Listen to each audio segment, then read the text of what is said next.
Elles sont veuves ou mères célibataires, sans travail fixe et souvent sans revenus.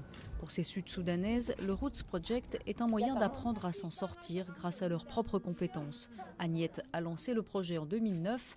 Depuis, une vingtaine de femmes viennent ici tous les jours pour fabriquer et vendre leurs créations artisanales. Ce que nous essayons de prouver, c'est que les femmes ont des compétences. Elles peuvent faire des objets d'art qui ont une valeur. C'est la première fois au Sud-Soudan que l'art et l'artisanat sont utilisés pour le bénéfice des femmes et pour les aider économiquement. Le magasin de Roots Project a ouvert ses portes en septembre dernier. Pour chaque objet vendu, une part revient à sa créatrice, une autre au financement du projet.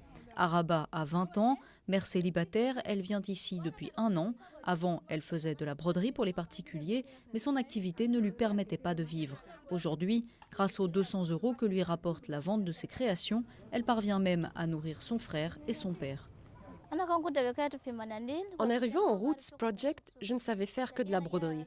Et puis j'ai appris à faire des bijoux en perles, à tresser de l'osier, et j'apprends aussi à lire et écrire.